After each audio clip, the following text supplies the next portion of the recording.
we interrupt your regularly scheduled programming to bring you a special presentation of Two Nerds, a podcast. Your home for everything movies, music, video games, and everything in between. With your hosts, Bunny the Bruiser, and Dynamite Jared Latching. How is it going, everyone? We are Two Nerds. This is a fucking podcast. This is the season finale.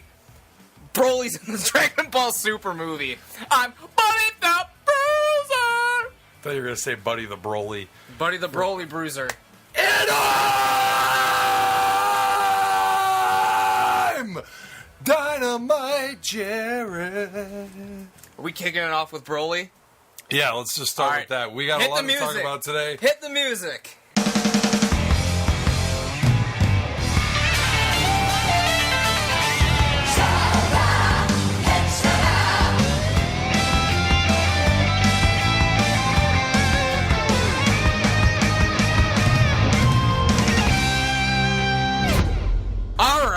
All right, guys, it is official.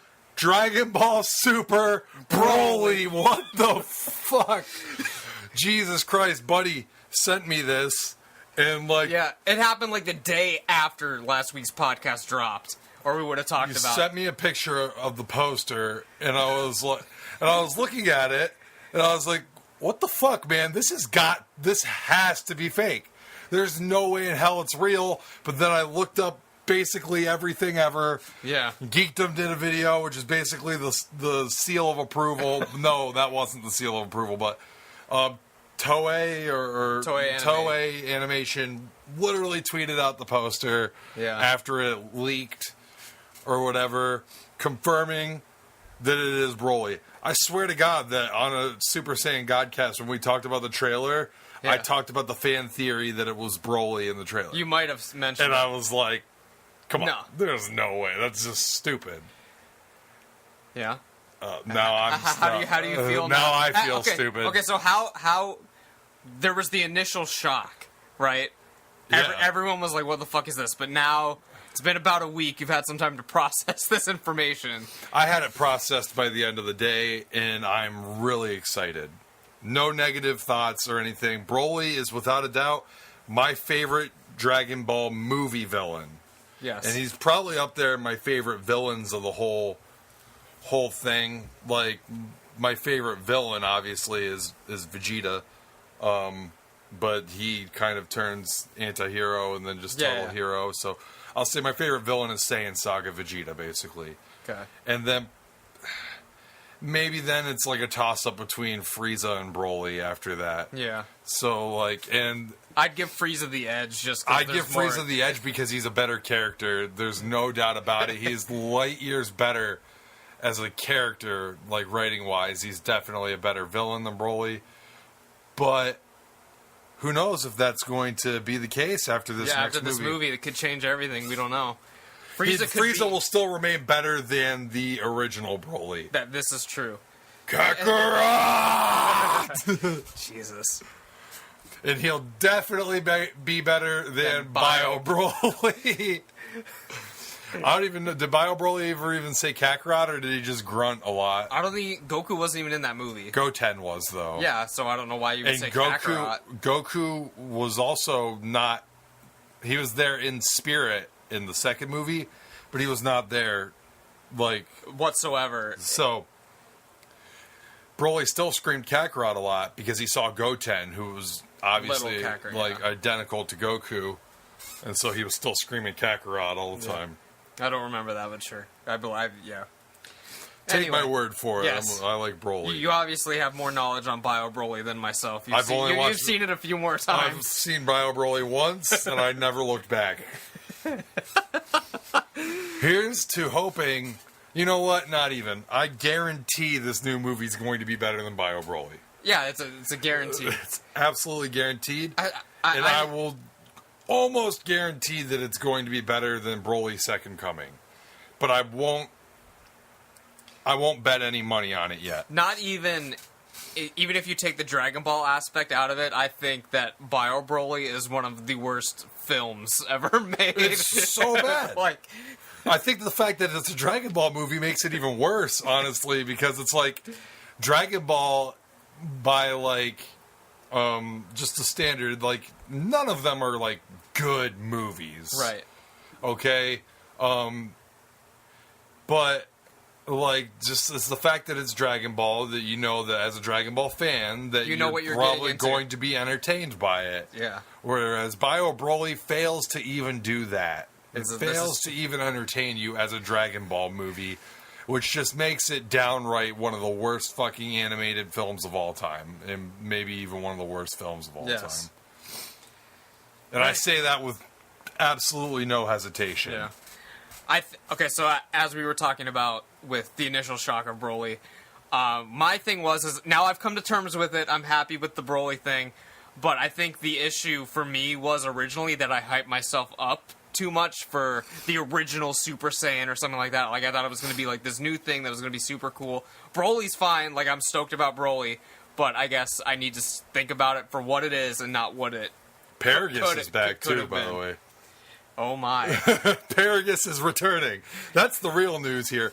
Paragus is back. So we don't get just one returning Saiyan, we get two. And possibly more. Possibly. See, there still We could don't be know. more. There could be still more could be surprises. more new. I mean, there's new characters. There's Yeah. those two Frieza Force people or whatever. 3 of them. I thought it was 3 Oh, of them. yeah, there is. But regardless, man, I don't know if I ever hyped myself up for a new villain. Maybe that's why I was more accepting of it at first. I was just kind of like, okay, here's a new villain. I just kind of assumed it would be a new villain, and that didn't really excite me. Yeah. I'm just more excited about continuing the story. Sure. Basically, it was like, okay, they're continuing the story. That's what excited me. Yeah. And so, new villain, old villain, like, I probably wouldn't... maybe I would have rolled my eyes a little bit if they were fighting Frieza again. Yeah. But I wouldn't have cared that much. I don't know. I was never excited about the prospect of fighting Yamoshi, who is the original Super Saiyan God. Right. Probably the original Super Saiyan. I can't remember. I was never really excited by that. If it was him, which I kind of always assumed that it was, that it is what it was, not like discouraged by it, but not like upset about it, Right. or Okay. not like fucking jumping off the roof about it. I was just more excited, like, okay, Goku, Vegeta. Goku and Vegeta are in the movie.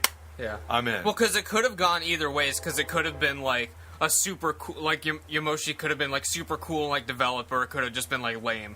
Like, I feel like with Broly, we kind of have a general idea of what we're gonna get from him. Well, here's the thing with Broly now, though, is that this is not the same Broly. This is Broly. This is Broly in canon. This from is the pen yes. of Akira Toriyama. Now, Akira Toriyama did the original design for Broly for the movie back then, but he didn't write the character by any means. He didn't write the movie or any of that stuff. He drew a picture of him because back in the day, that was kind of the norm. They were making a Dragon Ball movie. Can you design the villain for us? Yeah. We want this big Super Saiyan or whatever. Okay, cool. There he is. So, it drew it, sent it in. So he's designed Broly before, but he's rebooting the character, putting it into the canon storyline, and one can only assume kind of rewriting his backstory and maybe his personality a little bit. Yeah. I don't doubt that he's definitely still going to be huge. You can't take away this, like they changed the look a little bit by giving him the scar on the cheek now that we see in the poster. But I can't imagine that he's not still going to turn into this huge fucking guy that screams a lot and probably goes berserk and everything.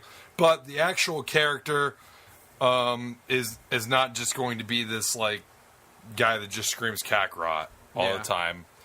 Toriyama said in the release that he's already like, well, obviously he's written the whole thing already, but he's making some changes, changing some things around, and so the reintroduction of Paragus and all that stuff, it gives me hope that we're not just going to do the same story again. It's going to be different, and Broly's going to be different. Yeah. I'm assuming that Broly is going to be an ancient, like, somehow, kind of like the Yamoshi thing. Yeah.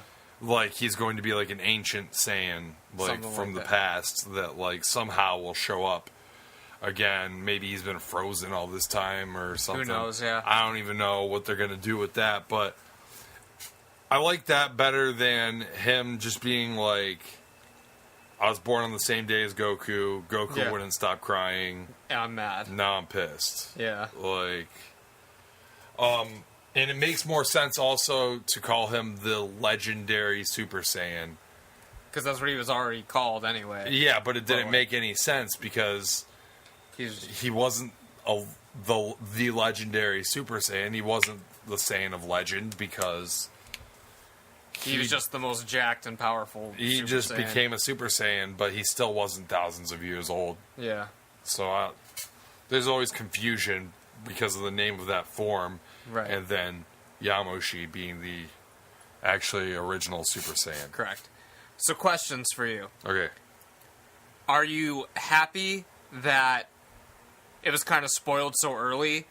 Or, like, what would you have done if, like, say you're in the theater, and Broly just shows up? Like, man, I'm going to have to say that I'm probably happy that it was brought out early, because if they would have just kept this under wraps until the day the movie came out. By the way, there's no way in hell that it would have gotten, like, at least it's also good for me because now it's less likely that I'll receive spoilers of the actual movie when it comes out in Japan. Because if they would have kept this under wraps and then it would have released in Japan, well, if it were, there's no way in hell that anyone would have been able to keep the secret long enough for the American audience to see it. Unless the dub and the subtitled came out, like, on the same day. Same exact time, yeah. There would just be absolutely no way in hell. I would just be looking up shit for Dragon Ball Dokkan Battle or something like that, and it would just pop up, like, Super Saiyan Blue Goku versus Broly, you know, something stupid, like, and I'd be, oh, what's that? Yeah. The new movie, you idiot. Yeah. So I'm kind of happy in that sense, but in the same time, I'm also not happy. Well, I won't say not happy. That seems kind of harsh.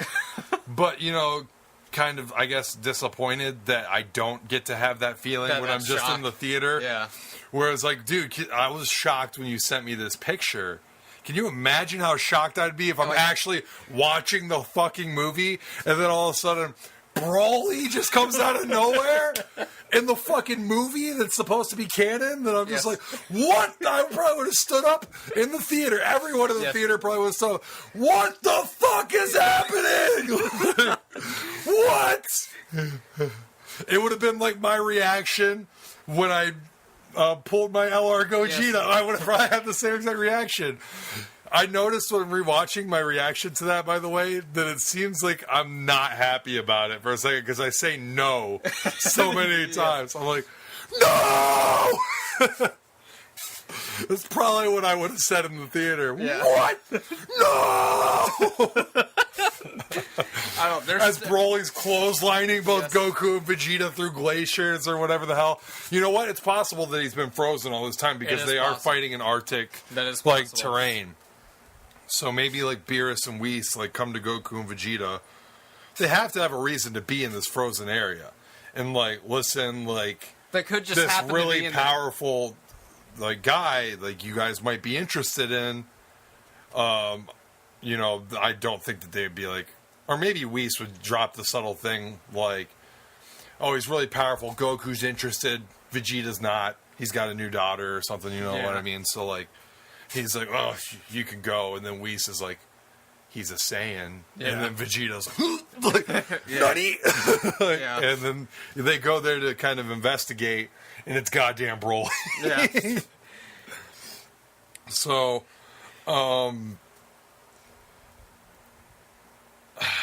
I'm just excited he's canon now. I think that if any of the movie villains deserve to get a canon like version, it's probably him, or maybe Cooler, since Cooler has such a... There's so many interesting things that you can do with Cooler being Frieza's brother and everything. There's so many interesting things, especially now that Frieza's back alive. Yeah. So many, like, interesting paths you could go down with, like, maybe interactions between him and Cooler, or them teaming up to maybe try and fight Goku. Because we've never seen them together. Like, it'd be interesting. Yeah, they've never been seen together unless, you know, in Dragon Ball Heroes they've probably teamed up. But, like, you know, like maybe Frieza and Cooler, like, Cooler shows up and Frieza's, like, laughing at how weak he is. And then he's like, you know what? I'll show you how to do this thing. You know what I mean? Like, trains him. They can both go golden now. And they go back to fight Goku and Vegeta at that point. So, like, that would be cool. Be interesting to bring Cooler into the canon. But then, like, that's about it. Cooler and Broly, there's not as many... I guess, I mean, there's potential and there's interesting paths that they could take, obviously, because they're doing something with him right now.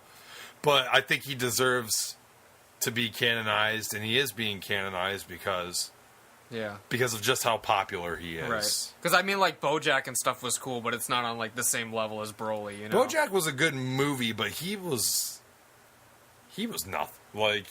I don't remember much from the movie. I remember it was a good movie, but I mean... It's a good movie, but BoJack as a villain is just kind of like... His design's cool, I guess. He has no personality, basically, He's like so, Broly... So he's the pre to Jiren. He's like Broly before... he's like Broly, but Sans being a fucking Super Saiyan. Yeah. Which at the time was something special because that had never been seen before. Super Saiyan versus Super Saiyan. Mm-hmm. That never happened. So, like, that movie coming out was, like, a cool thing. Yeah. And perhaps one of the reasons why it was so unique to everyone like me, why it stands out to me. But really what stands out to me about it is just seeing Broly take on literally every one of the Z fighters at the same time. And destroy all of them. Destroying all of them at the same time. Just beating the snot out of all of them. So, like... That was cool, but... So what do you think? Is Broly stronger than Jiren? I mean, I think that he probably will be just because it's just the next step on the ladder. And this isn't just like a normal Dragon Ball movie where, you know, when the movies weren't canon, it was kind of like, okay, they would make a movie that was pretty powerful for where they were at the time in the series. Yeah. But this movie is a continuation of the series, and so... Not like a side story. Being the Dragon Ball trope or whatever that it is, each new villain gets stronger than the last one. So I'm going to just assume that Broly's at least a little bit stronger than Jiren. But... who knows? Will Jiren be in the film? I don't think so. I doubt it. I doubt he'll be in it. Like, I'd say that if he is in it, his scene will be not anything more than a cameo. Maybe they would do something kind of ridiculous where Broly's so fucking strong that people can literally sense his ki in other universes. Like, his ki literally transcends universes, and then maybe it would show Jiren, like, meditating, and, like, he opens his eyes. Like, what the fuck? Yeah. Like, you know, that would be interesting, and it'd be a funny way to show that he probably is goddamn way stronger than Jiren is, because, I mean, you can assume that Jiren has fought before in his timeline, maybe not used his full... I'm assuming he used his full power when he fought Belmod, because he defeated Belmod, and Belmod's a god of destruction. So, regardless of if Jiren's stronger than him or not, I'm assuming that he has to be full power to be stronger than him, because he's, like I said, he's a god of destruction. Yeah. He's no joke. So, if Jiren was strong enough to that his ki could literally be sensed in other universes, then people would have sensed it by now. And now, the most spectacular question, I guess I'll say about this. Will we see a Saiyan sex scene between Broly and Kale? Broly Getting it on. Oh man, that is a sex scene that nobody wants to see, except for me. I would want to see. I want to see it 100%, but no, we won't see it. Damn. Unfortunately, we won't. I thought you were. It's not going to be like a Killing Joke thing where you just see Kale tear off her thing and the camera pans away. I hope that we get at least like the silhouettes, the shadows of just going at it. What were you saying? I thought you were going to ask the serious question of will we see Gogeta? Oh, well, we may. If Gogeta was canon, that would be insane. It's funny because it's so easy. He could easily be canon. And he's also designed by Toriyama. Yeah. He could easily be canon at any moment because the fusion dance is canon. It's canon, yeah. It's a real thing. And, okay, you're going to have to refresh my memory about this because I don't remember. Did Goku teach Piccolo the fusion dance? Goku teach Piccolo? Piccolo did not just know the fusion dance. When did Piccolo ever do the fusion dance? He taught it to Goten and Trunks. Did Goku tell Piccolo about it and say, hey, teach Goten and Trunks this technique because I have to go back to Otherworld? I'm not sure. I can't remember. Well, but how did Goku know it? Because he's been hanging out in Otherworld for 7 years. You know what I mean? So, like, he's learned a bunch of shit while he's been over there. He's just been training with Kais and everything like that, and they're, probably teaching him all sorts of shit. It's possible that Goku told him that, but I swear to God he did, because in Fusion Reborn, now I know Fusion Reborn isn't canon, but Goku just knows the fusion dance. Yeah. And he teaches it to Vegeta. Right, and they do it unsuccessfully a couple times, but then they finally do it. But that's kind of the trope with that dance. is the joke, yes. Yeah, so... For fat Gogeta. So, I think that if Broly's strong enough, it's a very serious possibility that we could see Gogeta Blue. We could. In the movie, which I think would just be fucking awesome.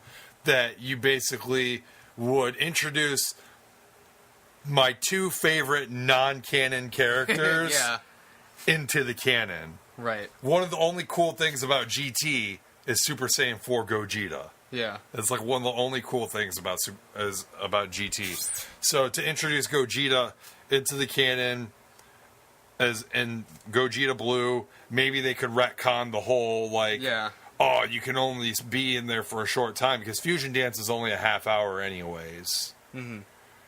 And but they could retcon that because it's not really, at least in Super, it's not really explained too well. So they do Gotenks once in Super against Beerus, and then they might do it one other time. I think doesn't Beerus literally punch them out of it? Yeah, and I think maybe when Goku Black comes to the current time period, like Gotenks thinks they're gonna do something, and they fight for a little bit, and they're kind of toe to toe. But then Goku Black gets stronger because with every fight he gets stronger. Yeah. I think, I'm not positive. So I mean, look, it's possible that we could see Gogeta. I don't think it's likely, but I also think it would be fucking awesome. It would be, and if we're going down this road of giving fans what they want, this shit, I mean, there's two things that fans have been wanting for a long time. Okay, one of them wasn't even necessarily to make Broly canon, but probably just more Broly content. But so we're getting that. But people have wanted to see Gogeta in the main storyline, or they just want to see Gogeta, period, because it's way cooler than Vegito. You've only seen him twice, and both times it did not last very long. Yeah. An episode in GT, and then literally 2 minutes in a movie. Yeah. Other than Fat Gogeta. Yeah. And then B, which is definitely not happening in this movie. Unless he can somehow unlock Ultra Instinct, is Vegeta gets the win. Vegeta's not getting the win. Yeah, he's not getting the win in this movie. I'm telling you that right now. The only way it could possibly happen is if Goku, for some reason, can't get back to Ultra Instinct, because he says at the end of the show, I can't get it. Yeah. And then he gets his ass beat by Broly, and then somehow Vegeta. I don't see this happening. Yeah. But this is the only way I could possibly see it happening. Somehow, Vegeta finally unlocks Ultra Instinct, and he finishes the job on Broly. Yeah. I don't know. It's a lot of fans' wet dream. Not gonna happen. I would give it my seal of approval if that got brought to the writing table when I was there. Yeah. Stamp. Let's go. Because I know people want to see Ultra Instinct Vegeta, too. Yeah. Like... Even if Vegeta goes Ultra Instinct, he's not putting the nail in the coffin on this fight, I don't think. There's also a theory that the movie could end on a cliffhanger. It could. So, I mean, there's that to look out for. Like, who knows if Dragon Ball Super, the TV series, is ever going to even come back. Maybe they will just continue the story with movies from here on out. Yeah. So, I mean, that could be a thing. And honestly, I might even prefer that at this point. The way that they've changed the animation and made the animation look so crisp for the movies and stuff. I know they're not going to do that for the TV series going forward. I would like for things to just look as good as they can be. Yeah. And plus, I'd rather them be, like, short stories that are good instead of, like, the Tournament of Power again, where it was just super, like, drawn out, you know? Do you not like the Tournament of Power? No, I liked it. I mean, it could have been half of what it was, but, I mean, it was fine. I think that some of the things that could have happened in the Tournament of Power is, like, man, they really could have jobbed out a lot of those guys, like, easier. I know that a lot of other Dragon Ball fans really just wanted to see, like, our favorite Universe 7 characters just fucking bitch smack, like, half the fucking goofy people that were in that tournament. Like, I didn't need to see Vegeta fought that, like, Power Ranger guy, and it took him, like, 2 episodes to beat him. Yeah. Like, and I mean, he was fucking with him the whole time, and when he turned blue, he just one-shot him. But it was like, dude, like, Goku and Vegeta could have one-shot literally 90% of the people in the tournament. It was just really, like, drawn out with, like, these characters we just did not care about at all. Like, they took a whole episode with, like, the universe of, like, robots or whatever. It took, like, 2 episodes. Yeah. And, like, the fucking, like, bug people and, like, all this shit that, like, no one cares about. It's just, like, stretching it out, like, as long as possible. There were a couple of characters that, like, okay, so, I mean... The one that I was, like, super, like, interested in, I don't remember what universe he was from, but when he, like, got knocked out or whatever, it showed that he, like, dropped his, like, pocket watch, had a picture of, like, him and his kids. Yeah. Like, that was a good episode. That was cool, and what Gohan took him out, and then, like, Gohan was just like, oh, damn. Yeah. But, like, that was cool. But, like, there were characters in there. See, like, we wasted a lot of time on characters that nobody cared about that could have been jobbed out. Power Ranger guy, Ribrianne. Oh, God, Ribrianne. Like, probably the most hated character in Dragon Ball right now is Ribrianne. They've wasted too much time on those characters instead of focusing on characters that people actually were kind of interested in. Like, the Namekians from Universe 6. The Yardrat, it was just on Ribrianne's team for some reason, which made no sense, by the way. This is a plot hole, is that the neighboring universes are supposed to be parallel, right? Yeah, but literally besides, like, Universe 6 and 7, like, there's not really much. But they were supposed to be parallel. Yeah. So, Yardrats are in Universe 7. I believe Ribrianne's in Universe 3. How the fuck did a Yardrat end up in Universe 3? I don't know. That didn't make any sense. The Yardrat obviously should have just been on the Universe 6 team and taken, Botamo's spot or something. Yeah, so... Because Botamo sucks, and Magetta sucks. Yeah. Those two suck. Magetta could have been on the robot team. Basically, yeah. It doesn't make any sense. Wasted too much time on characters we didn't care about. Didn't focus on the characters that people were interested in. But there were also times where it did. Like Kale and Caulifla got some focus. And right. Kale's not that popular. People don't like Kale. Really?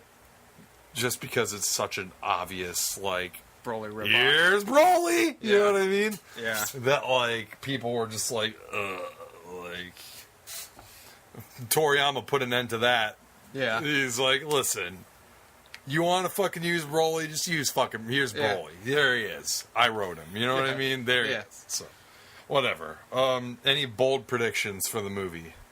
I don't have any bold predictions because I already made 2 bold predictions that I don't think are going to. I think the cliffhanger is possible. I don't think the Vegeta thing is possible by any stretch of the imagination. Yeah, I know. Him getting Ultra Instinct I can see, but he's not finishing the fight. So do you think it would take 2 Ultra Instinct guys? It could. We don't know how strong Broly's going to be in this one. To fight Broly. Broly could, be insane. If it takes 2 Ultra Instinct Saiyans to fight Broly, that would, without a doubt, put Broly stronger than Beerus. Or an Ultra Instinct. Like, it Gogeta. wouldn't even be up for debate anymore. Like, there's the debate that Jiren is stronger than Beerus or not. Yeah. Honestly, I could see Gogeta happening before Vegeta himself finishing the fight. God damn. Like, Ultra Instinct Gogeta taking on Broly. I could see that. Ultra Instinct Gogeta. That would be fun. Do you think that's even possible, though? I don't know. Because you kind of have to clear your mind. Whereas when it's Gogeta, he's literally got 2 minds that need to get cleared. That would be tough. I wonder how they would explain that little plot hole. I also wonder if they could nerf the time limit on the fusion by using God Key. That was something that I proposed that has to do with your strength, with the Patara earrings. That remember that I brought up the theory that since they're literally using God Key, shouldn't they be inseparable while they're using the God Key? Yeah. Because they said that gods stay together permanently. Right. Whatever. So, I don't know. Has yet to be seen, but we will see in January. Anyway, speaking of Dragon Ball, by the way, I mentioned it earlier, but I can't believe we didn't open the show with this. I have the 2 videos out now on my YouTube page. It got laughs from a couple people that watched it, and No Star Reviews watched at least the first 2 minutes of my first video. Right. So when you went nuts. Yeah. Well, he made the comment, like, my early prediction is... failure or something. Yeah, like despair. Yeah. My early prediction is despair. And then, like, 2 seconds later, comment, well, I couldn't have been much more wrong. So, that first summoning video was fire. If you guys play Dragon Ball Z Dokkan Battle, or even if you don't, if you just want to watch a video of me screaming, you know what I mean, about stupid still pictures on a screen. Yeah. I've uploaded 2 videos to my channel. I have another one that I'm still in the process of editing that I'm going to spoil is not as good as the first 2. Okay. But regardless, I'm, editing that, so there'll be a 3rd video eventually, and then a 4th, and then maybe a Dragon Ball Legends summoning video. I'm saving up crystals for now. Are they all about the same time limit, like 20 minutes or so? I'm trying to get them shorter. I'm really trying to get them shorter. But just too much stuff happens, man. Yeah, so this next one, after this next one that I'm editing right now is like 14, and the one after that should end up around the 10-minute, which is what I'm trying to aim for, is like 10 minutes, give or take a little. Yeah. But anyways, Dragon Ball Dokkan Battle summoning videos on my channel, Dynamite Jared. Go check them out, and I'm trying to come up with other cool things to make videos of and put them on the channel, so... Yeah. And I guess while we're plugging stuff, I'm working on some videos now that'll be on the channel you're watching this on. So, and we're both working on videos, in pre-production on some videos that are going on this channel. And I guess, are we done with Godcast? Yeah. Anything else? Okay, so we're going back to normal stuff.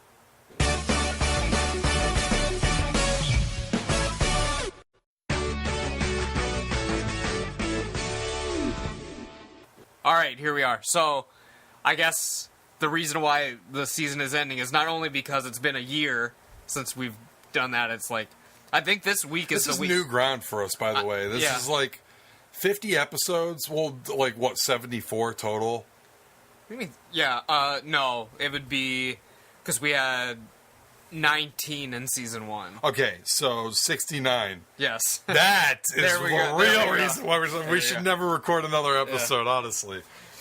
So we're at 69 episodes total, and then 50 for this season. Yes, because we missed 2 weeks this year somehow. Yeah, I don't know how. So this is a really special time for us. Landmark episode. We still only have about 15 to 30 views per episode, pretty much. Well, some have a noticeable spike. Anytime there's sexy or porn or like poop in the title, it goes through the roof. People will click in and then click right out, Yeah. but we'll still get your views. Yeah. That's all we care about. And your likes. Make sure Yes. you leave a like on this. Yeah, make sure you leave a like on the video. And Helps comment. us out a lot. So, but yeah, we're taking a break. Taking a little break to focus on Lost on VHS, I guess. Use our time that we hang out like once a week or whatever to work on that instead. So. Yeah. So And then we'll come back eventually. Should be at the very least we will be back in October for Cocktober, I would say. oh yeah, we can't skip Cocktober. And we have several months to think of our categories Yes. for Cocktober this year. Because I feel like we've exhausted a lot of the good Yes. ones. Yeah. Maybe we could rehash a couple. Who knows? Yeah. I don't know what's going on. And we definitely have to do a review of Halloween. We might have to go to like the midnight screening or whatever and just record the podcast like right after, or even like in the car driving back. recording Honestly, the I might podcast. even just do like a special episode of or anything. Yeah. That's such a big deal to me Yeah. that like I would just want to talk about it immediately. Yeah. And we should actually do this year on my channel. We should do like the 15 facts about like Halloween or something. Oh yeah, I'm We should definitely do down to do that. Yeah. Definitely. But yeah, so we got a lot of stuff coming just because the podcast is taking a break. We're going to do some other stuff in the meantime. And the podcast will be back and better than ever, but probably sound a little bit worse because I guarantee at least most of them will be over the phone. But we'll still be here. Only a little bit worse though because our iPhone to iPhone speaker quality will be good. I'll sound like Bruce Pritchard on his podcast. Well, really, what you could do is, like, since you're getting your whole setup together and you're recording stuff, you could record yourself. I record myself. You send me the file, so then it sounds normal. You know what I mean? That's also a possibility. Yeah. But we'll figure it out. So. Yeah. Anyway, so what else are we talking about this week? Well, so we're talking about the sitcoms We're talking about sitcoms. and like This is what the people wanted to hear. This is what the people wanted to hear. 90s. Are we staying in the 90s? No, or are we just talking I about think just sitcoms the in general? the greatest sitcoms of all time. So today we are here to try to decide what is the greatest sitcom of all time. Of all time. And I already know what my pick is, but we'll see. Oh, well, he's pointing at the poster. He's pointing at the poster, man. All right. I don't know if I'm going to go with that one, but probably mostly because I haven't finished it all yet. So, but let's just start off with an all-time classic. Cheers. All-time classic. That's probably one of Ricky's. That's probably That might would be be Ricky's pick. Yeah. Like I don't know of any other sitcoms that he watches. Would not be my pick, but Cheers is a solid. Solid series. Especially for the decade that it was released, because I really don't like 80s sitcoms that much. Yeah. Unless they started in the late 80s and are generally considered 90s. like Correct. we talked about. Whereas one of my favorites that falls into that category is Fresh Prince of Bel-Air. Did that start in the 80s? Like 89. Really? Okay, so that's right. Yeah, that counts as 90s. Well, I thought it came out in like 92, but I could be wrong. I mean... Like, you're probably right because you were alive when they were happening. Well, okay, I was 1 year old, so I'm definitely an expert on the subject. No, I've looked this up before. Okay, never mind. 1990. Oh, okay.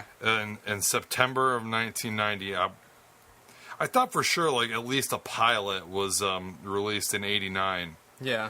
But I'm wrong. But Seinfeld was 89. Yeah. Anyways, yeah.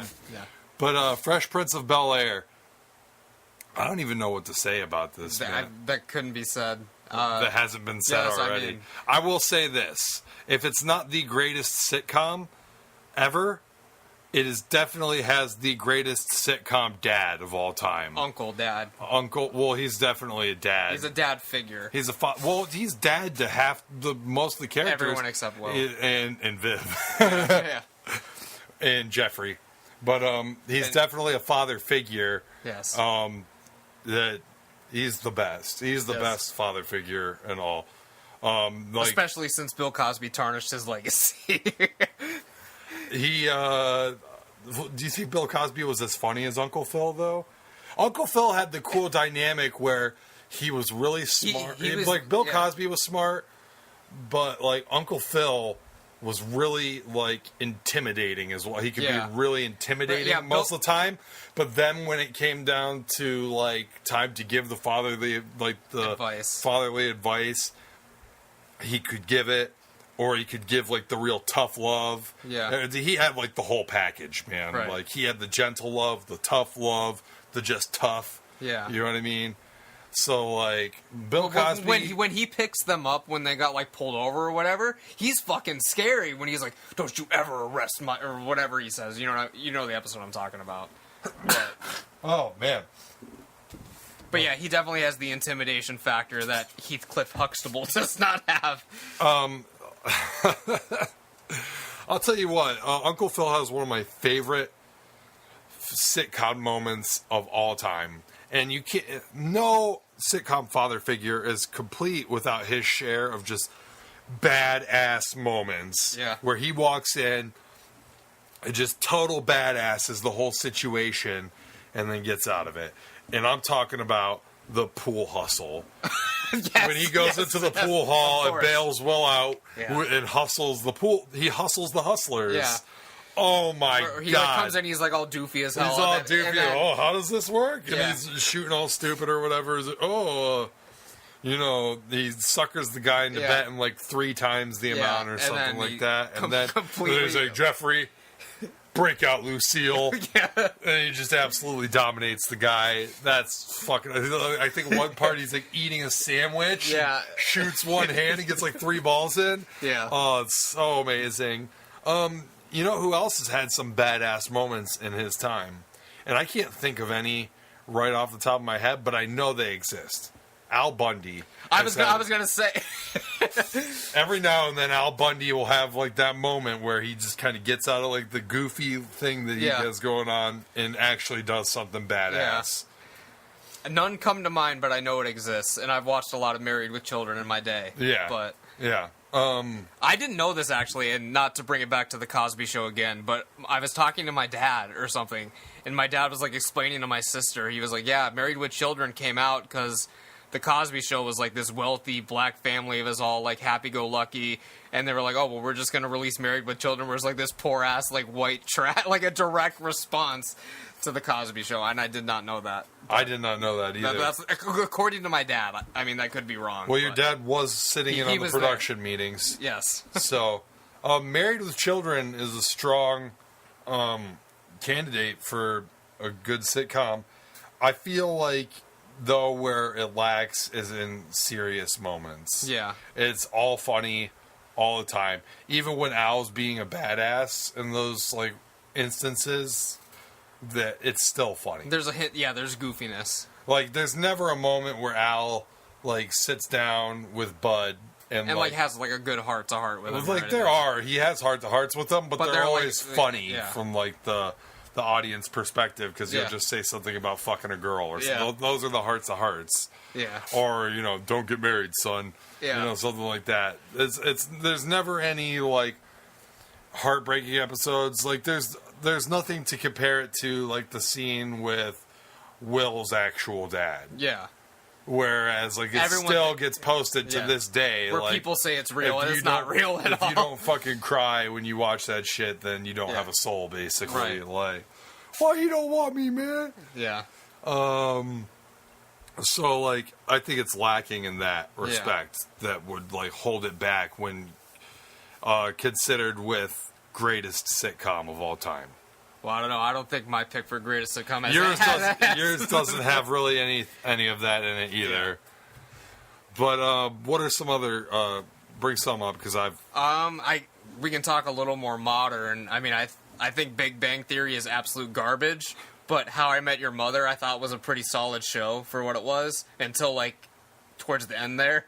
But see, I love How I Met Your Mother. I really like that show. You watched the whole series? I watched the whole series. Wow, I actually did not know that about you. I did, yeah. Wow. I really like that show, even though it's just a blatant Friends ripoff. Yeah. But, I think it did some things better than Friends, but I think, like, some well, yeah, aspects, when your hindsight is 20/20, you can improve a couple things. Yeah, but at the end of the day, it was still Friends. Yeah. With like maybe like a slightly goofier like it was a less realistic version of Friends, because let's face it, robots versus wrestlers would never happen in Friends. Yes. And there was no like Phoebe type character, but everyone else was pretty much it is what it is, you know. Yeah. So there's some emotional stuff in that. There's a lot of emotional stuff in How I Met Your Mother, and I think maybe that's one of the things that they do maybe slightly better, because Friends has good emotional moments in it too, but How I Met Your Mother has like a lot more. Yeah. It seems like almost every episode has like this kind of like moral to the story, like kind of heart like moment. Right. Like there's never an episode where it's just like straight up like, haha, like it's all a joke. There's always like this part at the end that the whole episode ends up being like some sort of like reflection. It has some sort of significance to Ted for whatever reason. He learned something from pretty much every episode. Yeah. So, like there's that they did better maybe in How I Met Your Mother, but they're also able to benefit from having Ted be like this really kind of relatable guy that you can do monologues with that explain everything, whereas like who are you gonna do that with in Friends? Ross? Like Ross is the equivalent to Ted, but everyone hated Ross for the That's most the part. thing is because like Ross didn't have those monologues and like, you know, never really like seemed to show as much remorse as Ted did whenever he would do something fucked up. Yeah. You know what I mean? So definitely, I'm not letting Ted Mosby off the hook here, because Ted Mosby does some fucking Ross shit. Yeah. He definitely does some really, like, bad, like, asshole things. And, he definitely does some really stupid things, which are, like, the two things that Ross is most guilty of, is, like, doing stupid things and doing really asshole things. That is correct. So, like, Ted definitely does those, but again, we have more insight on what he's thinking, and like through the soothing voice of Bob Saget. Yeah. So, and also he just has more serious moments that like. And the series is about him, so he gets a lot of the focus, as opposed to Friends, where Ross is one of the leads, but he's not. Yeah. How I Met Rachel. It's like the show is How I Met Your Mother, you know. Yeah. So, like, there's that. So I'm guessing that Jason Segel. He's kind of the Chandler. I mean, he doesn't joke as much as Chandler, though. I feel like Barney is kind of like this hybrid of like Chandler and Joey, where he's constantly telling jokes, but he's also like a womanizer. Well, Jason Segel's because he's the only one with like. He has, like, the lawyer job, like Chandler has, like, the statistical job, like, no one knows about, and he's the married one, like, he's, like, the... Hates his job and all that stuff, so. And then Barney, obviously, is the womanizer, like the Joey, so... Also, Jason Segel, he also has... I don't know why I can't remember his character name right now. It's, I don't know. I really don't know. It's... Marshall. I had to remember Lily. Yes, Lily saying Marshall. Because, like, they go synonymous, because it's like Marshall is almost Lily's first name or last name. It would always be like Marshall and Lily, or Lily and Marshall. Yeah. So, another thing that Marshall has in common with Chandler is that he's really sensitive. Yes. Like, he's kind of girly, in a sense, like Chandler likes his bubble baths. Like Chandler is too. Like Chandler, you know, grew up with like a freaking cross-dressing dad, and everyone thought he was gay, and all that stuff. Yeah. And so, like, he's like sensitive and like kind of uses his jokes more as like a shield sometimes. Yes. But I relate.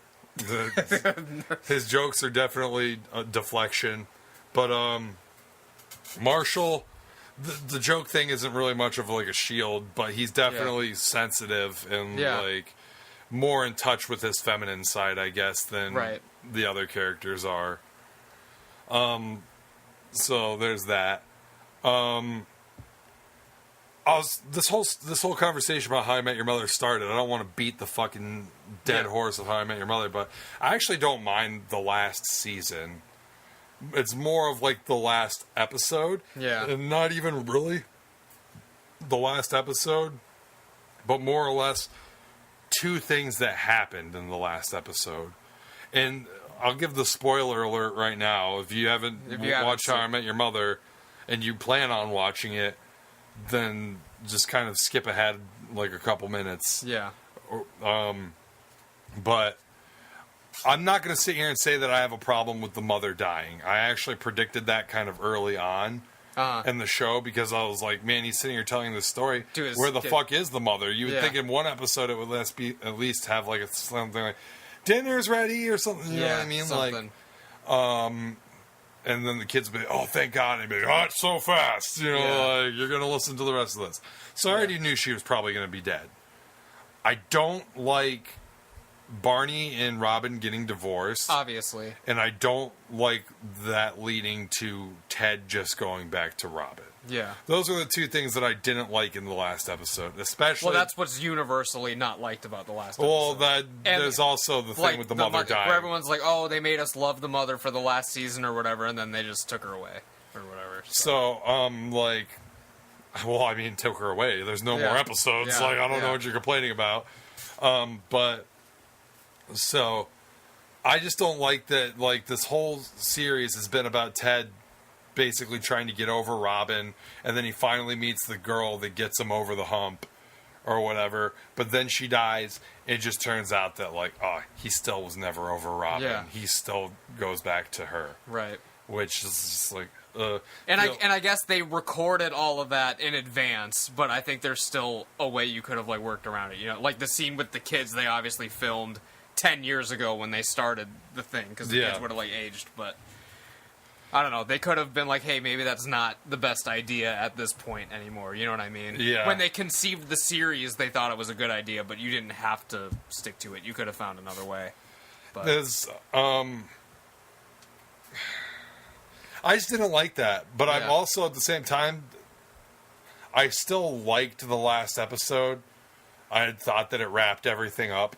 Like, so, I mean, that's, like, all you can ask for. I guess the main thing with me is, like, you spent so much time developing Robin and Barney and making that work, and then it was just I was more upset about developing Barney until, like, he finally got married and finally fell in love with somebody.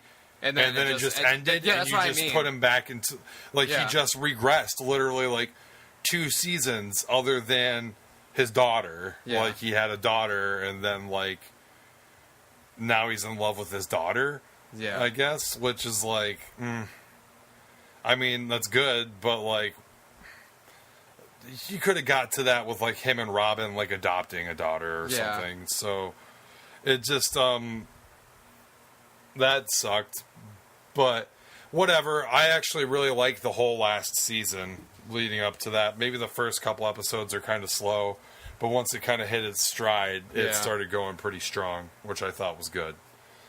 How I Met Your Mother is really good, and I think underrated by a lot of people that are kind of like hardcore, like, television like people. Well, I know that, like, I tried to get my sister to watch it, and she couldn't get it. She was like, oh, this is just Friends, basically. Like, you know what I mean? Like, I'm just... She's not wrong. Yeah.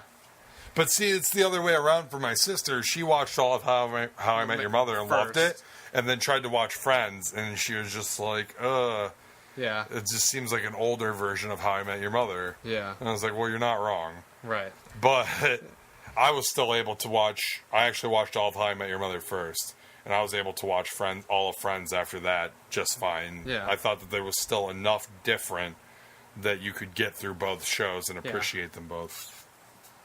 So let's talk about Friends then. Let's focus on Friends, because I think that is a really strong contender for greatest sitcom of all time. You just have this really colorful, memorable cast of characters, and you're never going to forget one of their names. Yeah, like, never ever. That's literally Joey, Chandler, Monica, Phoebe, Ross, and Rachel. That's forever. Like, they're all there. So like, and they've never gotten good roles after that. So, besides Jennifer Aniston a couple times. A couple times. The rest of them died after the show. Well, Joey got his own show. They had the spinoff for like two seasons, and now he's doing... Which is, like, rare. It's super rare now. Like, it's hard to get. And, like, I want to get it because I haven't watched it. I want to watch the show. Joey? Yeah. It's not good. I've heard that it's bad, but, I mean, as a Friends fan, I feel like I still need to watch that shit. Yeah. And, but I think Joey, he has a show now. Yeah, it's called Episodes, but, like, it's not, like, monumental or anything. It's just kind of a show, you know? Yeah, but I mean, at least he has something. He's working. He's doing stuff, yeah. I have a couple of shows with Chandler in them, or not shows, but movies with Chandler in them. Yeah. Fun fact: Chandler Bing was in NBA Hang Time as an unlockable character. I don't know if you knew that on N64. Me and Ricky like found the way to get him, like through the cheat code or whatever. I probably did know that, but at the time, just had no idea what it actually was. Because when I was a kid, like I knew Friends was a thing, but I never really like watched it. You know what I mean? Like so. I obviously knew the theme song and like what it looked like, but I never knew like Chandler Bing. Right. So whatever. I don't know. You know what I mean? I think that Friends' influence on like pretty much like all modern sitcoms like can't be understated in this conversation. Yeah. There's so many sitcoms that just pretty much just borrow from that show. Yeah. At this point, I feel like, at least. I agree. Yeah. So, I feel like even in a sense, Big Bang Theory even kind of... I think that, like, Friends was kind of like the last sitcom that everyone watched. You know what I mean? Like, How I Met Your Mother, like, a lot of people watch. Big Bang Theory, like, a lot of people watch. But I think Friends, like, for that time period, like, all the demographic it was aiming for, everyone was watching it. You know what I mean? I was watching it. Like, I watched the episodes live, like, when I was a kid. Yeah. So, like, everyone was fucking watching it, so. Great show. Great show. I mean, you might as well get the elephant out of the room right now. Well, there's plenty of sitcoms. Everyone knows my pick. But there's plenty, I mean, we haven't even brought up Leave It to Beaver, the Andy Griffith Show, man. Strong contenders there. I'm not saying cut to the end. I'm just saying to reveal, like, you could reveal your pick. My pick, which is Seinfeld, obviously fucking whatever show Martin Lawrence was in. I forget the name of it. I know what you're talking about. It's not good. No. What is that show? I have to look it up now. It's one of them urban comedies that just wasn't as good as Fresh Prince, basically. Martin Lawrence. I mean, you can always watch the Bernie Mac show. You could watch, which is actually kind of funny. I don't know if I've ever watched an episode of that show. It's just called Martin. Yeah. Yeah. And then wasn't there another one that was like sort of basically exactly like Martin? I don't know. There was like the Marlon Wayans show or whatever, like the Wayans brothers or whatever it was. I don't know. I don't remember. Is that the one they did the Kyrie and like LeBron meme to? Or it's like, you know what? I'm sick of this. Just get out. Just get out of my house right now. It might have been. And then Kyrie goes to leave. He's like, no. He starts like crying. Oh man. All right. So I mean, what else do you got? I don't know. Were you into any 70s sitcoms at all? Did you ever watch like All in the Family or Three's Company or anything like that? That's like just the kind of stuff that, I mean, it's before my time, but it's also like I mentioned before. Like that was the stuff I would watch on when Nick I was at coming Night, up on Nick at Night and stuff. That was like channel changer for me. Yeah, you know what I mean. So like that Andy Griffith show and stuff like that. I realize these are all iconic shows and everything. But I feel like comedy doesn't age as well as, at least it didn't used to age as well. Or maybe it still doesn't. But I feel like shows like Friends and Seinfeld still have a good following with kids today that didn't grow up when it was coming out. Yeah. So I feel like those shows, the comedy's still aging well, whereas like 60s and 70s comedy doesn't really age as well to me. And I think that Cheers is maybe like the first example of a sitcom that I can actually watch and think is like actually funny. Because it's like it's more relatable. I mean, at the end of the day, it doesn't matter really the time period. It's just people in a bar like hanging out. Like a lot of the other on the first 2 seasons, they don't even leave the bar at all. Like a whole episode will take place in the bar. It's like not even until season 3 that we finally get shots like outside of the bar. You know, so. But like stuff like All in the Family, like there's a lot of like political stuff that was like going on at the time that like is not as relevant now, like with the Vietnam War and all that. And obviously MASH takes place during a war. Yeah. Which I mean, I guess it's still relevant today in some aspects, but the humor is not relevant at all, you know. But it is to your dad.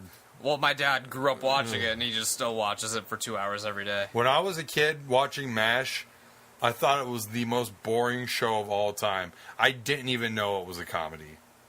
Well, are there laugh tracks in it? In some episodes, it's really weird because some episodes they would record in front of an audience, but back then they didn't want the word to get out. So like big episodes where like reveals happen, they would not do it in front of an audience. So some episodes have laugh tracks, some don't. Some have no comedy whatsoever and are just like hour-long like dramas and shit. It's just like very like unorthodox. You know what show is kind of like that is Scrubs. Yeah. That show is really weird because that show goes from like really wacky like super like kind of like wacky comedy, not like MASH. No, but like wacky comedy. Where it's not like he's cross-dressing. Yeah, penis joke. Like, it's like wacky shit happens in Scrubs. Yeah.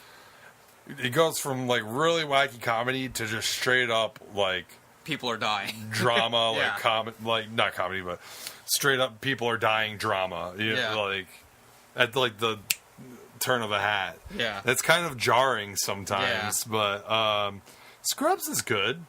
Do you like Scrubs? I never really got into it. I'm not saying I'm into it, but if I see it on TV, I'll stop and kind of like watch it for a couple minutes. Like I've watched some of it, but I've seen like maybe at most like 10 episodes of the whole show. So I don't know. I'd say maybe 15 or 16 for me. Yeah.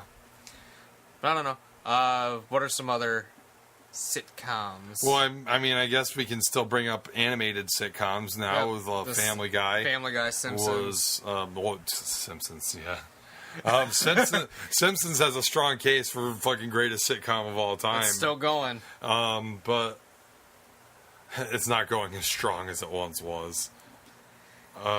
Aldo Pryor, I think, has seen nearly every episode. Ugh, that's brutal. I can't imagine putting myself through that.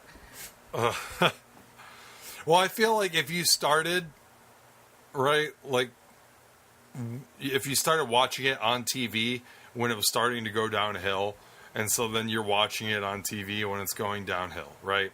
You're just like, okay, I watch this every week, so it's not as brutal. You're not binge watching some of the lesser episodes. Right. And then you can go back and watch all the really good episodes from the early material and just be like, those are bingeable because they're so good. I am a fan of early Simpsons. Yeah. And I still make it a point to watch The Simpsons once a year on Halloween. Because those ones are always good. The Halloween specials? Yeah, those ones are always good. They still do new Halloween specials? I actually, the past couple years, I haven't watched, so I'm not sure if they're doing it now. I would assume so he makes it a point every year, except for the last couple of years. Well, while I had cable, I made it a point. So at least until the first 2 years of college, I did. Okay. But I don't have cable anymore, so... Well, you have for like the past year or so. Yeah, but my dad's just watching MASH the whole time. Can you not get cable downstairs? It's only we only have it upstairs. Because it's the fucking... They make you buy It's a little late now to tell your dad to upgrade. Yeah. But you should have just been like, Dad, upgrade. Yeah. I don't do anything with my life, so... I do this. That's sort of it. That's about it. This gives you plenty of time to watch the the Halloween specials for The Simpsons. See, I wish that they would just release like a box set of all the Halloween episodes. But that would be a cool idea to do like on Halloween. Yeah. But since it's still ongoing, then your box set becomes irrelevant in a year. Yeah. like my Halloween box set is going to be irrelevant come October, which I'm cool with though, because it was the first like collection of every Halloween movie. Yeah. And like now at this point, I can just buy them as they come out, and I will have them. Right. So does that box set include like the Rob Zombie ones, or is yes, it just it has the Rob Zombie ones, and it has Halloween 6 Producer's Cut. Oh my! Fully mastered, like for the first time ever. Like that was the big selling point of the box set. Was that was the first ever official release of the Producer's Cut, like fully like mastered through and everything. I had a bootleg of it. The version I watched was bootleg, where well, that was the only way you could get it. Yeah, where you could tell obviously like the original scenes were not mastered or whatever. They were really grainy and like just looked totally different from everything else. Yeah, because it was just footage spliced with the home video release of theatrical. Yeah. So, I actually have not watched the fully mastered version of we might have to watch that. For what? For the 15 facts? Well, I don't. Well, I didn't think we were spreading beyond Halloween 1. No, I'm just saying we could watch it in live stream. I have a few different commentary tracks that we could watch Halloween 1 and listen to. Oh, that'd be. I've never watched a commentary track for it. I used to love well, okay, just for that, but you've watched commentary tracks before? Just for Halloween, yeah. Okay. I've watched one of my commentary tracks before, and I remember it being interesting. I don't want to give away one of the facts that we might end up using for this, but there's like one thing that I definitely remember Carpenter and Curtis like saying about a particular shot that I think most people know, or at least most hardcore fans know by now, and maybe casual fans wouldn't have noticed, and I consider myself a hardcore fan, and I never really noticed it until you heard them I heard them say it, which I guess really speaks to the atmosphere of that movie. Is that like I was so sucked into the movie is that I didn't even notice this really obvious thing that was happening. That was definitely I don't want to say a mistake because they knew it was happening, but kind of like I guess a goof. But they had no choice. They had to roll with it. Yeah. But you will find out what that is in October. I guess we'll make that. I'm assuming we will use this because I've always been like fascinated by it, and I'm sure you know what it is already, probably. But you'll tell me off the air to make sure. Yeah. Because I obviously I'm not going to blurt it out either. But. I'm sure it's something you've noticed before at least. Yeah. I might not know why, but I might have noticed. Yeah. Or I've probably even told you about it before. Anyways, sitcoms. We somehow got off on a tangent about Halloween. Any other notable ones you want to mention? Man, now that we really like think about it, like, didn't Steve Harvey have a sitcom? It was like the Steve Harvey Show or something. Jesus Christ. What about fucking Family Matters? Are you a fan of yeah. See, here's the thing with Family Matters, to me. Fresh Prince. All the way, yeah. And it's like, okay, I understand that Family Matters is good, but if I'm given a decision between what I want to watch, Family Matters or fucking Fresh Prince, I'm taking Fresh Prince every time. See, I watched... You know what's funny is Fresh Prince is so good that Steve Urkel is actually in a couple episodes of Fresh Prince. This is true. My babysitter, when I was like growing up, like the lady who would like get us off the bus and stuff when we were kids, loved Family Matters, so that was on a lot in my house. Oh, you know what? That's a popular one we didn't bring up. Full House. Full House. Everywhere you go. I was into Full House. I actually never was into it. I was into it. Did you watch Fuller House? I watched season 1 of Fuller House, actually. The whole season? I watched the whole season of Wow, that's crazy. Hardcore fan over here. I had to see what it was all about. You said I was into Full House. Yeah, I watched all of Fuller House. He's a hardcore fan. He's got the whole collection on DVD. You watched for Stamos, right? The thing was, I watched because I thought they were going to be in it more. They're in like the first 2 episodes, and like that's it. Who, Stamos? Stamos, Saget, and Coulier. They're only in the first, like, 2 episodes or 3. They come back, like, once. What about the Olsen twins? Are they ever? They're not in it at all. They, at least in season 1, I have not seen season 2, but they made, like, a jab at them. Like, everyone's in the house. They're like, oh, it's too bad Michelle couldn't be here with us. And they're like, yeah, she's building her fashion empire or something. Like, they were, like, making, like, a joke about, like, the Olsen twins or something.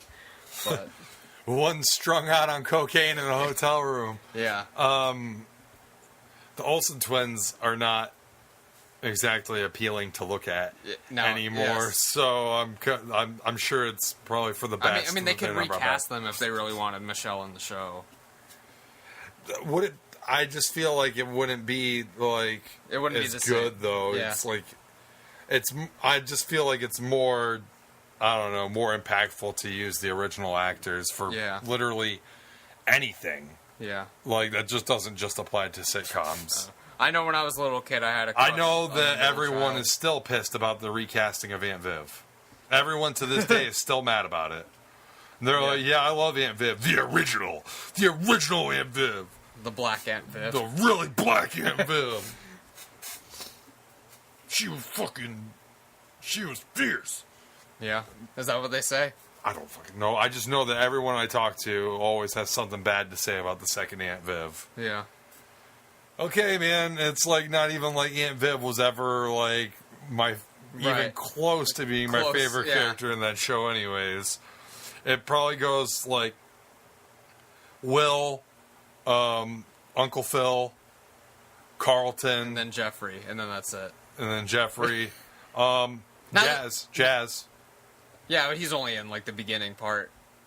He comes back in later seasons, I'm pretty sure. Yeah, every once in a while. He still shows up, like, I know by the time that Will and Carlton move out to the pool house, there's a couple episodes where Jazz is hanging out there. There's also an episode where Santa visits him. I remember that Carlton's doing, like, his dating video in the pool house or whatever, and, like, Will and Jazz come in and they both start laughing at him.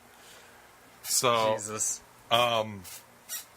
Those are great, I guess. Yeah. I don't know.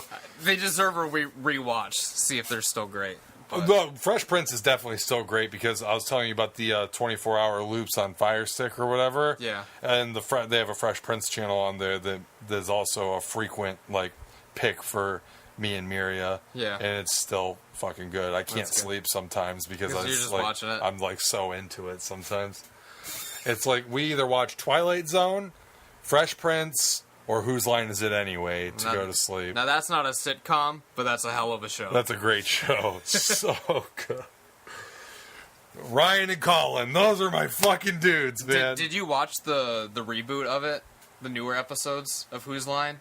Where they got like the chick now is the host, not Drew Carey. Yeah. Those come on to the loop every now and then. So yeah, I've seen a couple episodes. Few of them. Jericho was in an episode that I watched. They brought Matt Barnes out for an episode. Really? Matt Barnes, randomly, the most random basketball player, and he came out and did like sound effects for them or whatever. When they had Jericho on, it was like a skit, and like it wasn't like it was something like they were doing like the narration. And Jericho and Colin were, like, doing the action of it, and I don't know what the name of the game was. I can assume that Jericho is really good at that. Yeah, because he does improv. He's very small compared to the other people. Like, all right, we have professional wrestler Chris Jericho walks out. He's, like, half a foot shorter than everyone there. Oh, man. It's funny going back and watching early episodes of the American version when Wayne Brady has hair. Oh, yeah. It's like, there's a couple where his haircut is just so weird. Yeah. It's like Jerry curls, but like nothing on the sides. Right, yeah. Wayne. Wayne Brady was in How I Met Your Mother.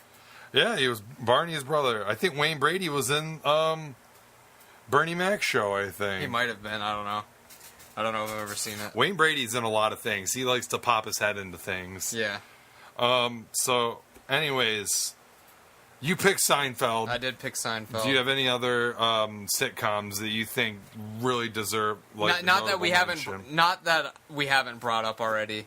I think Friends is a strong contender. So, like, here's the thing with sitcoms is that there's iconic sitcoms in pretty much every decade since sitcoms started.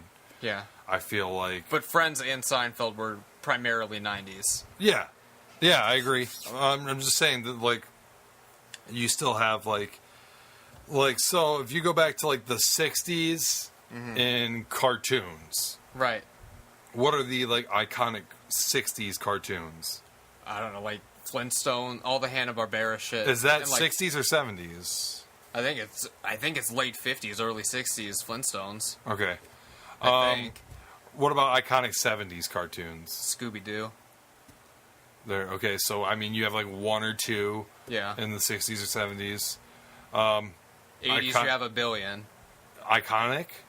That people, I wouldn't, like, shows that I didn't watch, but, like, everyone knows Transformers and, like, Thundercats and all that shit. And G.I. Joe, but I still don't think that those live up to, like, what we got in the 90s and, like, how cartoons kind of evolved in the 90s, which is why we really focused on 90s cartoons.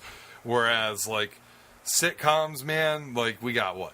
Honeymooners, freaking... Like, any decade. I Love Lucy is something we didn't even mention. That show's kind of funny sometimes. I Love Lucy. Yeah. The only episode I just love Ricky's like accent. Yeah.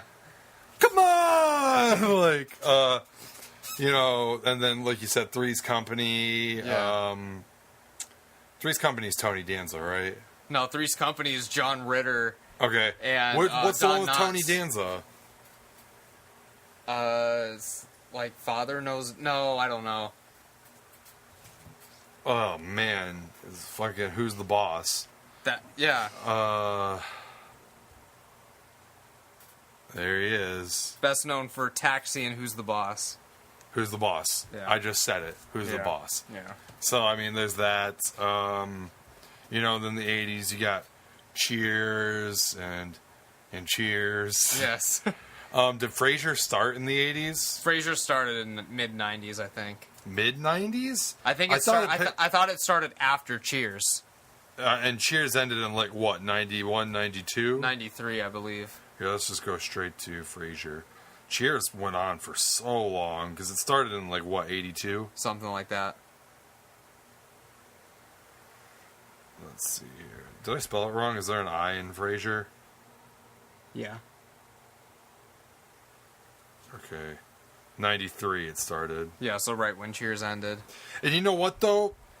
Frasier being probably the best, like... Spin-off of, like, any show. Like, any sitcom, period. Like, it, like, totally holds up as its own show, aside from Cheers, which is... And it lasted almost as long. Is crazy. Doesn't Cheers have another spin-off that didn't last as long? Not to my knowledge. There was another show that had a spin-off that, like... By the way, we didn't even mention That 70s Show, which is a great sitcom. Yeah. I know MASH had a spin-off called After MASH, but it lasted like half a season or some shit. But I'm not aware if Cheers had another one besides Frasier. I'm trying to think of, like... I was reading about sitcoms a couple of years ago that had spin-offs, basically. Let's see here. So I'm on the... Okay, so there was the Tortellis. Was another Cheers spin-off. And then there was Frasier. So well, I know the one, like, All in the Family had like a billion spin-offs, because then it was All in the Family, then the Jeffersons, and then the Dynamite guy got his own show and like all that shit. So that show like spawned like a shit ton of shows. But yeah, I didn't know about that second Cheers one. I just thought it was the Frasier. There's another show that like... Oh, God. I like... Man. Oh, okay, the spinoff of Happy Days. What was that? I don't know. I'll just go ahead and look it up. You'll recognize the name when I find it. Happy Days spinoffs. Let's see here. Joni Loves Chachi. Yes, okay. And wow, there's a ton of Happy Days spinoffs, which, by the way, is a Someone's mowing the lawn directly next to the studio. I don't know what's going on here. But hey, it's episode 50, do you mind? it's the season finale! Episode 69, come on! Okay, Mork and Mindy, Laverne and Shirley, Joni Loves Chachi, the Fonz, and the Happy Days gang. Damn. Happy Days, yeah, so Happy Days is a spinoff that... Machine. So that's a 70s spinoff, or no, not a spinoff, but a 70s sitcom, which is also based off of Jesus Christ, iconic as hell. I can't believe we didn't even mention it. Well, that's the thing, is that we can't just focus on 90s sitcoms, even though there are a ton of great sitcoms in the 90s. There's so many other decades as well. There's no particular decade where you can point out where it's like this was the golden age of sitcoms. Right. So, but one of our picks probably from the 90s. Yeah. Because just when we grew up, you're picking Seinfeld, and we haven't talked about Seinfeld. So talk about Seinfeld. No emotion, all comedy. And that's what you like. No, it's not necessarily what I like. I mean, like, the thing is, you can watch an episode of Seinfeld and not have to see the episode before it, necessarily, or the episode after. You can watch, and at any point, there are some storylines that carry on, like George getting married and all that, but for the most part, you just watch. You can just pick it up and watch it, yeah. And just, I think that those, like, 4 characters are just, like, super iconic. Like, I don't know, like, Jerry's just kind of there, but the other 3 are, like, the most, like, iconic sitcom, some of the most iconic. You think that, okay, well, listen, Kramer and George are definitely, like yes. all-time, like, sitcom Hall of Fame, like, first ballot. But do you... I would make an argument... Do you think Lorraine is more iconic than Jerry? First off, it's Elaine. Elaine, sorry. I think she's funnier than Jerry. But I like, as far as women... I don't think she's funnier than Jerry. I think, she takes a lot of her humor from Jerry. Yeah. Like, a lot of her jokes are pretty much the same thing, like, is basically Jerry just asking questions. Yeah. Well, so, I don't know. Thank you for that correction, by the way. Yeah. I knew it was Ain something. Yeah. Hence, she is not more iconic than Jerry. Right, whatever you say. That's fine. The 4 of them as a unit, I think, is the most iconic sitcom unit. I think, in my opinion. More than Friends. It's tough because they're both in the 90s. I don't know. I enjoy Seinfeld. What's your favorite? What's your favorite? Much more? Slightly more, I guess. Okay. Because Friends has... It's okay if you enjoy it much more. I'm just checking. It's just that they're both at the same time period, but they're both so different because, again, they're both about groups of friends, but the show Friends has the emotional moments and attachments and storylines that are ongoing. Friends is just 4 assholes doing dickish things all the time. Seinfeld is yes. Yeah. And, they're completely... horrible people. They're all completely awful, but also hilarious at the same time. It's kind of funny that when you think that Kramer is probably the most redeemable person out of all of them. Yeah.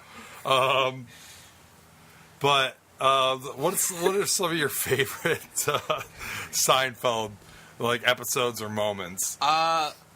One of my favorite... So my favorite character on the entire show is George. Yeah. And, I think the moment that shows his character the most is this episode where... I don't know if you've even seen this one, but it's an episode where he gets hired at Elaine's job at, the publishing house. Okay. And he's in his cubicle or whatever. Things happen. He eventually has sex with the cleaning woman on his desk. I think I have seen this episode. And at the end of the episode, the boss has George in his office, and he's like, "So I hear you've been having sex with the cleaning woman on your desk." And George is like, "Well, who told you that?" And he's like, "She did." And at that moment in George's head, this is when the character of George is fully developed. He knows that no lie is going to get him out of this situation. Because the cleaning woman told the boss, I had sex with George on the desk in his office. George cannot make any excuse. And that's his thing. He's making excuses. Oh, like stuff like, oh, that didn't happen, that's ridiculous. But in this situation, he cannot say that this did not happen. So he simply says, was that wrong? Should I not have done that? Because I've worked in plenty of offices in the past, and if I would have known that this was frowned upon, like, it's just, like, so ridiculous. That's the moment George became 100% George. To me. That's the moment? Yeah. Okay. That was I feel like he's always been 100%. That was in, like, season 3, and, like, if you remember... I feel like, actually, I feel like all the characters kind of came, like, into their own by season 3, but that's kind of the way that it is in most shows. Yeah. Shows really hit their stride in season 3. I think Seinfeld in particular is kind of, like... First couple seasons are, like, they're not okay. as good. And then it gets to season 3, and then I was just, like, dying, like, most of the time. I think once the show knew what it was, is when Kramer started leaving the apartment building. Because in the first, like, 2.5 seasons... He wouldn't leave. His whole thing was he would never left the building. Yeah. And, like, that's... Like, the Chinese restaurant episode where they're just in the thing, like, Kramer's not in the episode, and everyone's like, oh, well, why wouldn't Kramer be in the debatably most iconic episode of the show at the Chinese restaurant? It's because at the time... Kramer's character was a hermit and just stayed at the apartments. So, man, that's one of my favorite. I always just love kind of like the relationships. They get into with like George, like what he's always trying to break up with somebody. Yeah, and God, it's been a while, so I'm trying to think of one that really stands out to me. Well, who could forget the fluffy shirt? Yeah. Well, there's an episode where George, like, breaks up with his girlfriend in the episode, like, 3 times, and then the girl is just like, oh, yeah, no, we're not broken up. And then he just, like, accepts it. He's like, no, we have definitely, like, broken up. And then he's like, all right, I'll see you tonight. It's like... Oh, God. I guess I will hop over to Friends and, say one of my favorite moments. I think Friends is a show that actually starts off strong. Yeah, like in the first season. I'd agree. Like, they knew they had a hit at the beginning. Like Seinfeld struggled early on. But so like this is like probably season 1 or 2. But when Chandler's there's the New York like blackout. And Chandler gets locked into the ATM vestibule with Joan Goodacre or whatever her name is. And, like, he calls them and he's like, I'm stuck in an ATM vestibule with Joan Goodacre. Huh? Put Joey on the phone. Yeah. And then he says the same thing to Joey. He's like, he's stuck in an ATM vestibule with Joe Goodacre. And then he's like,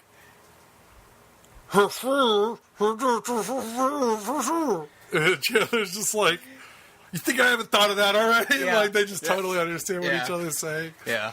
Or she offers him the gum. Yeah. And then he's like, oh, is it sugar-free? She's like, no, it's not. He's like, oh, no thanks. And then he's like, what the hell was that? He was like, if she offers me roadkill, you take it. Or something. So good.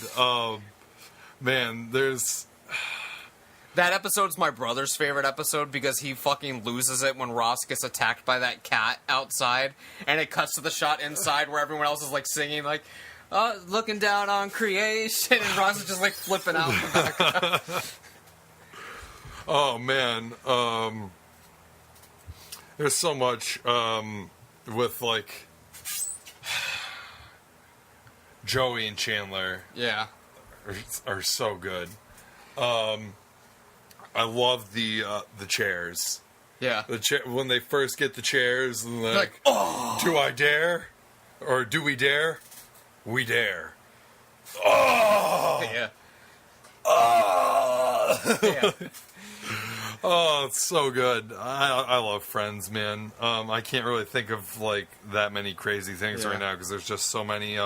Obviously, the Thanksgiving football episode is great. Like the way Simpsons is known for their Halloween episodes, Friends Thanksgiving episodes are always good. Like, I feel like every... I would venture to say all their holiday episodes are always good. Yeah. Can you think of a holiday episode Well, that it's isn't just... good It's, on Friends? I know that they have a just, ton of Thanksgiving episodes, it's but... It's just on Thanksgiving, like actual Thanksgiving, I always think of Friends. Because the funniest scene in Friends history happens in a Thanksgiving episode, and I can't believe I didn't think of this moment. I'm about to start crying, laughing, just thinking about the visual. Is when Joey gets his head stuck in the door, and then he says, "I'm really, really sorry." He makes his eyes all big. He's like, "We're really, really sorry." Oh, son of a bitch. The first time I saw that, I was literally just in my room by myself. And you know that it's like uncommon to laugh out loud by yourself. Yeah. I just started fucking crying in my room by myself. It's so goddamn funny. And I wish I could use that GIF more than I do. Like, I need to start whenever I'm like texting Miriam and we're getting in a fight. Like sending her that really, GIF. really I'm really, really sorry. Oh, man. Oh, God. I'm not going to sit here and debate this with you. I can't. Before I can't really give you reasons why Friends is better than Seinfeld, other than I think that it's a more well-rounded show. Yeah.